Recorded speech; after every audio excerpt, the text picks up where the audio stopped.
Buenos días. Gracias por la invitación en esta jornada. Yo quiero agradecer a Alexandra Portolas porque el año pasado, tanto Emi Mateo como yo, sí que tuvimos la oportunidad por primera vez de estar en una reunión similar a la de hoy, y hoy me hace especial ilusión ver caras conocidas en la sala por estar en la ciudad en la que trabajo. En primer lugar, si me puede poner la primera... perdón, la tengo yo aquí. La primera diapositiva... Había la primera diapositiva con el título, por favor. Ha desaparecido. Vaya, perdonen. Lo que quería comentar que esta mesa es multidisciplinar. El tratamiento de la esclerodermia es multidisciplinar. Y quiero empezar con buenas noticias. Las buenas noticias son que, primero, conocemos mucho mejor el proceso patogénico de la enfermedad, pero además conocemos el proceso clínico. Tenemos una ventana de oportunidad de actuar de una manera precoz. Pero además, esta manera precoz de actuar nos permitirá el que no llegar a la fibrosis.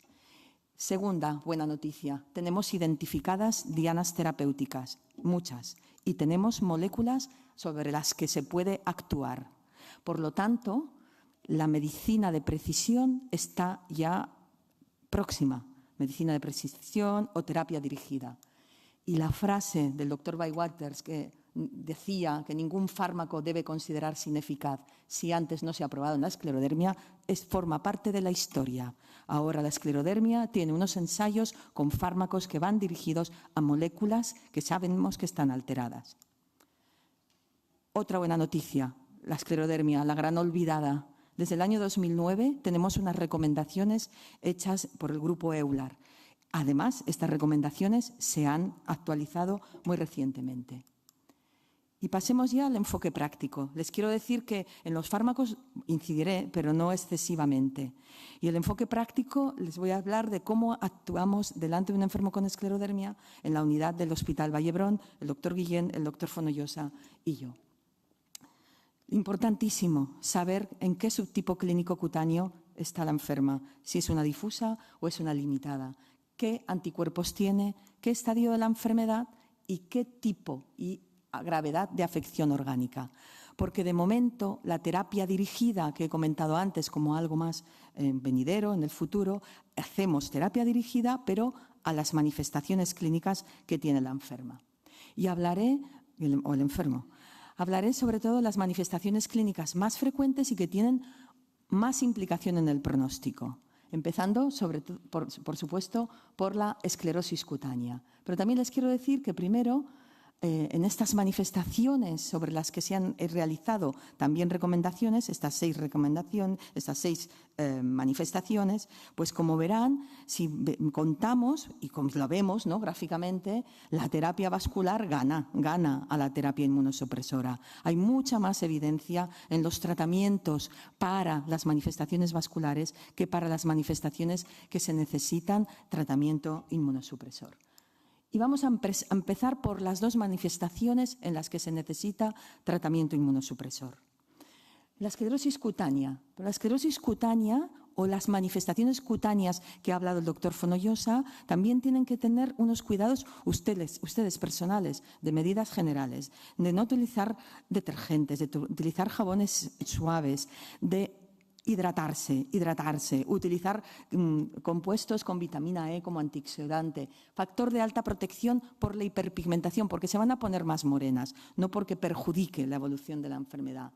Cuando hay picor, tienen que utilizar antihistamínicos e, importantísimo, por la afección cutánea y la tenosinovitis, el tratamiento fisioterápico. ¿Quién lo hace? Los doctores de rehabilitación o ustedes mismas cuando se les entrega esta hoja que fue realizada con la colaboración de Actelion para que hagan autofisioterapia en su casa y evitar que los dedos tiendan a la contractura y ustedes hagan todo lo contrario, intentar extender estos dedos. En el hospital donde trabajamos tenemos la suerte de tener un servicio de rehabilitación muy interesado en la enfermedad con esclerodermia y que realiza incluso fisioterapia intensiva ingresando a las enfermas y realizando, pues por ejemplo, ustedes ven aquí, pues fisioterapia ocupacional, fisioterapia para intentar que la enferma que tiene unas manos realmente afectadas sean manos funcionales. Muchas de ustedes las tienen aunque en la primera vista no parezca que pueda ser así. Y en cuanto al inmunosupresor, ¿tratamos a todos los enfermos que tienen esclerodermia? Que es casi más del 80% de los enfermos, excepto el grupo tan pequeñito de las SINES. Pues no, tratamos solamente al grupo que tiene esclerodermia difusa y que además tiene una evolución corta, de menos de 4 años de evolución. ¿Y cómo valoramos? ¿Y por qué tratamos la induración cutánea? Pues, ¿y por qué valoramos la induración cutánea? ¿Por qué les pellizcamos continuamente en este test que hacemos para ver qué grado de induración tienen? Pues porque la induración cutánea es una variable subrogada que quiere decir que en los estudios que se han hecho refleja la evolución de la enfermedad en cuanto a afecciones orgánicas, que son las que van a marcar el pronóstico. No es que sea la piel, sino que esta esclerosis cutánea se asocia a las afecciones orgánicas. Y por eso lo valoramos con este Rodnan. Seguro que ustedes les hemos hecho en las consultas y que tenemos que sumar y que a veces estamos el doctor Guillén y yo en la consulta y no nos ponemos de acuerdo en algunas veces, porque no siempre es fácil y es claro llegarla a saber si es un 2 o es un 1. Pero es lo único que tenemos ahora y en los ensayos es lo que se sigue utilizando. El método de Rodnan, que pueden encontrar también en otras aplicaciones. ¿Y con qué fármacos tratamos la esclerosis cutánea? Las recomendaciones actualizadas hablan del metotrexato o del trasplante autólogo de células progenitoras. Vamos a analizarlo. El metotrexato lo proponen porque hay 2 ensayos ya antiguos con un número de enfermos pequeñito y además no todas eran difusas. El trasplante de células autólogas ya hay 2 ensayos publicados, uno de ellos con un número importante de enfermos, pero hay que decir que aunque los resultados pueden ser favorables en cuanto al Rodnan y a la capacidad vital, la mortalidad no es desdeñable en el primer año y es de un 10%.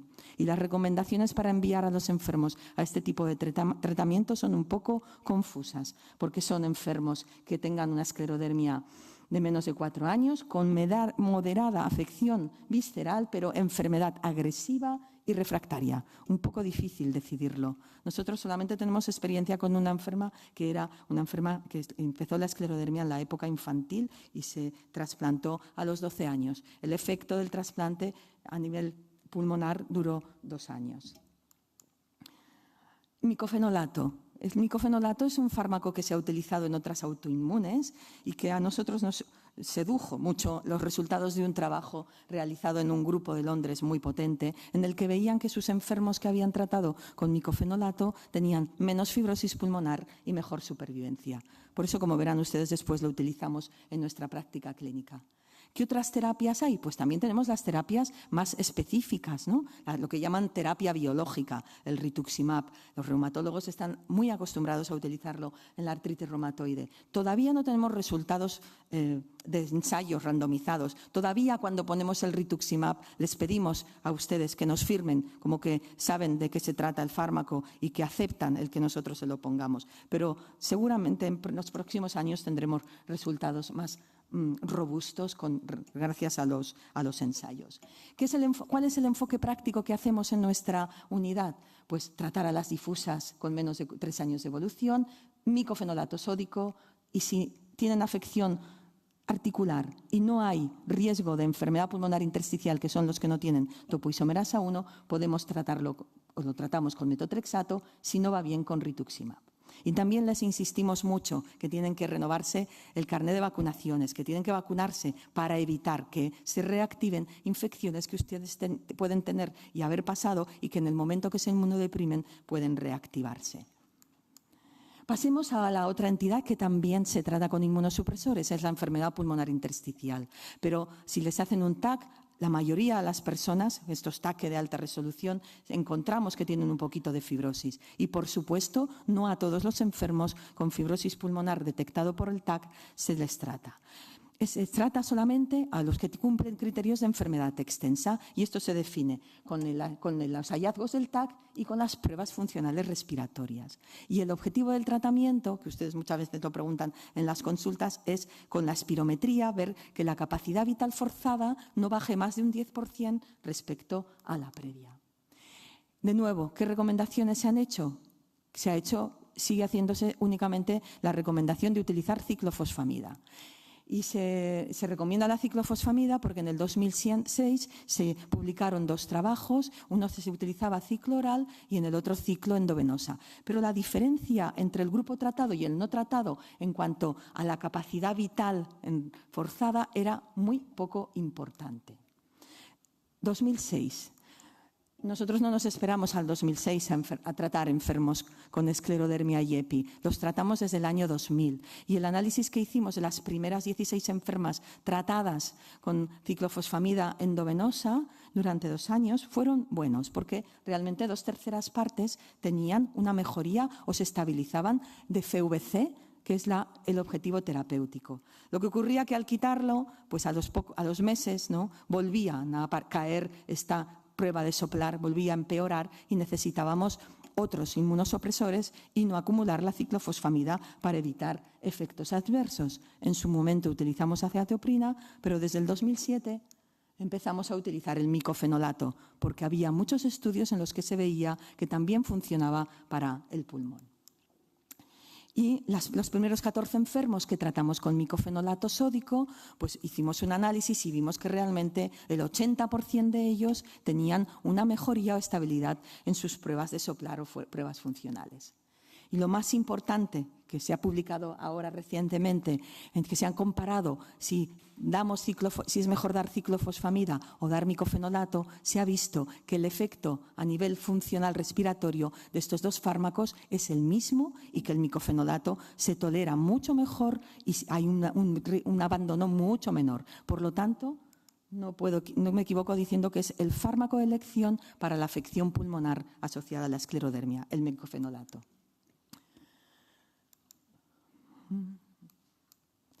Y si con el micofenolato hay enfermos que a los 5 años vemos que cae la capacidad vital forzada, utilizamos el rituximab. También en base a pocos estudios abiertos, todavía no tenemos los resultados de los ensayos. Y esta es la pauta que nosotros seguimos. Primero micofenolato, si no acaba de funcionar el micofenolato o asociamos rituximab, ahora la dirección ya no nos hace pasar por la ciclofosfamida, podemos poner ya el rituximab y si no se tolera bien, utilizamos la ciclofosfamida. Y si no va bien, piensen que también está la posibilidad de hacer trasplante pulmonar. En el Valle d'Hebron hay una unidad de trasplante pulmonar y recientemente hemos podido hacer un estudio comparando las curvas de supervivencia de las enfermas trasplantadas con esclerodermia, en ese momento había 15, y 500 enfermos trasplantados pulmonares por otros motivos. Y las curvas de supervivencia se superponen. Pasemos al digestivo. La afección digestiva es muy frecuente y yo les quiero dar unas medidas generales y no voy a centrarme en ellas porque seguro que la doctora Vera Ortiz les hablará de ellas. De medidas antirreflujo, medidas dietéticas, tanto para el estreñimiento como para las deposiciones diarreicas y sobre todo para la incontinencia anal. Hay unidades de suelo pélvico que hacen biofeedback y que ustedes pueden utilizarlas si existen en sus hospitales porque pueden mejorar en esta patología. Y como fármacos solamente decirles, la mayoría, yo creo que el 99% llevan omeprazoles o similares, aunque no tengan síntomas. Y si tienen síntomas, hay que aumentar hasta la dosis que se controlen los síntomas de la pirosis, del ardor. La mayoría pueden llevar algún tratamiento para mejorar la motilidad, tipo Primperan o Motilium, y también cuando hay sobrecrecimiento bacteriano, antibióticos. Y, por supuesto, laxantes. Pasemos a las privilegiadas, manifestaciones vasculares que se han beneficiado de un desarrollo impresionante que se ha producido en los últimos años en la terapia vascular. Fenómeno de Raynaud, medidas que ustedes tienen que hacer y que nosotros le aconsejamos, intentar evitar el frío y los agentes que le producen el Raynaud, sobre todo el estrés, sean positivos, lleven en su bolso o a mano bolsas que desprendan calor porque ustedes no son fuentes de calor, necesitan una fuente de calor externa. Y no utilicen alimentos vasoconstrictores en abuso, ¿no? Mucho café, muchas bebidas energéticas. Y lavar las manos siempre con un agua templada para que no les provoque el Raynaud. Y en cuanto a fármacos, todos ustedes deben de llevar vasodilatadores y vamos asociando. La mayoría llevan vasodilatadores como antagonistas de los canales del calcio y si no es eficaz, vamos asociando. Y cuando aparecen úlceras, sin duda, insistir en que es importantísimo que haya una experta como Emi Mateo que realice las curas de úlceras, como después ustedes mismos podrán ver. Y tengo que decir que Emi Mateo la conocimos a través de una enferma que nos vino diciéndonos que en Florencia le habían remitido a la unidad de úlceras que llevaba las enfermeras de la unidad del doctor Matucci. Y gracias a ella conseguimos averiguar que Emi Mateo también estaba trabajando en nuestro hospital y que empezamos a enviarle enfermos ahora ya hace 3 años. Y también, muy importante, cuando los fármacos no acaban de funcionar, incluso vasodilatadores potentes como el Bosentan y el sildenafilo, a veces es necesario que actúen los especialistas, como el trauma de mano, que es capaz de hacer artrodesis para evitar, el doctor Yuk, en el caso de nuestro hospital, para evitar que se hagan úlceras en las partes distales de los dedos. Y aprovechando también el doctor Yuk, pues decirles que también hace intervenciones como las que ven aquí de calcinosis mucho más llamativas, convirtiendo manos prácticamente normales de visu y funcionalmente. Y también calcinosis en otros lugares, ¿no? Calcinosis tumorales en los muslos, que el doctor Roberto Vélez de la unidad de tumores osteomusculares es capaz de reducir, son los únicos que curan. No me extraña que los traumas sean de los especialistas más felices de médicos, porque todo es agradecido, todo lo que hacen ellos. O calcinosis paravertebrales, que a veces existen y que dan paraplegia y que las unidades de raquis de los hospitales son capaces también de retirar.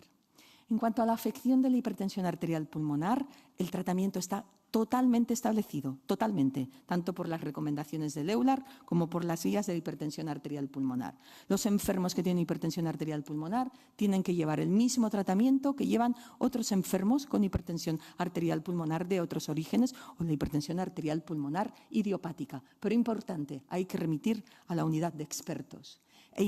Esto es, utilizamos los mismos fármacos en ustedes porque en todos los ensayos que se han hecho, un 30% de los enfermos son enfermos con esclerodermia. Y los resultados cada vez son mejores y se equiparan cada vez más a la hipertensión arterial pulmonar idiopática.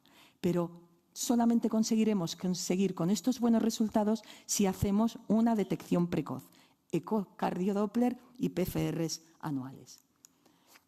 En cuanto a la afección renal, es poco frecuente, cada vez menos. Yo creo que es porque cada vez tratamos de una manera más precoz con antagonistas, los canales del calcio y otros vasodilatadores.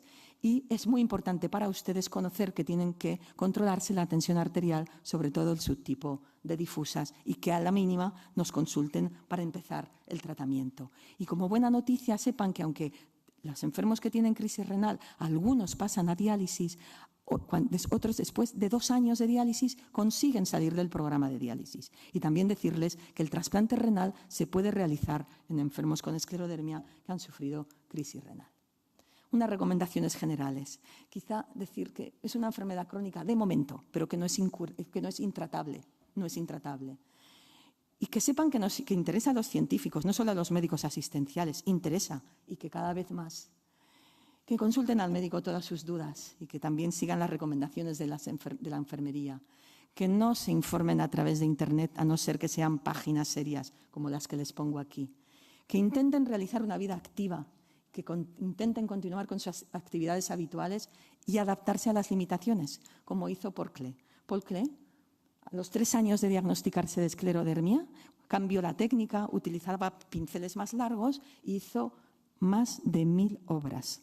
Esto es Paul Klee, pero en la práctica diaria les quiero decir que este espíritu indomable de los enfermos con esclerodermia, los médicos que llevamos enfermas tenemos el placer de confirmarlo en cada visita. Y como ejemplo, pues comentarles una enferma, ¿no?, que tiene una esclerodermia difusa y que realmente está muy afectada y que tiene ya tratamiento con micofenolato, rituximab e inmunoglobulinas, y que cuando le pasamos una encuesta dentro del estudio IMPRES sobre embarazo en la esclerodermia y le preguntamos cómo afecta la enfermedad a las actividades de su vida diaria, dice que no le afecta en absoluto.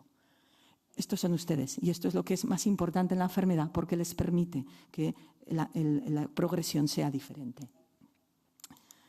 Por lo tanto, no me parece nada utópico el que no me borrara la sonrisa, porque estamos ya en un presente que el doctor Denton hablaba de hace ya más de 10 años, en el que estos ensayos han permitido que el tratamiento de la enfermedad mejore y que, aunque sigue siendo un reto para los médicos que la llevamos, ha dejado de ser y de tener esta mala reputación, ¿no?, de ser la peor tratable de las enfermedades autoinmunes sistémicas. Muchas gracias.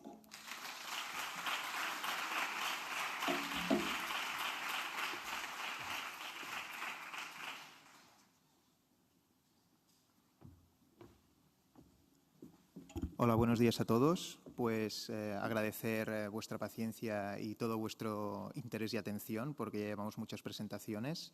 Yo voy a acabar esta mesa antes de un pequeño agape que tenemos después, y os voy a hablar de los avances en la investigación de la esclerosis sistémica o esclerodermia. No voy a hablar únicamente de tratamiento. De hecho, en la investigación de cualquier tipo de enfermedad autoinmune sistémica, y específicamente en esta, que como ha dicho la doctora Simeón, o anteriormente también los compañeros, el doctor Fonollosa y el doctor Gerard Espinosa, que ha sido una enfermedad realmente desagradecida en lo que es en las opciones terapéuticas, también lo ha sido en el saber por qué pasaban las cosas. Entonces, yo pienso que en toda enfermedad es como no una escalera tan bonita, desgraciadamente, como la que tenemos en la entrevista.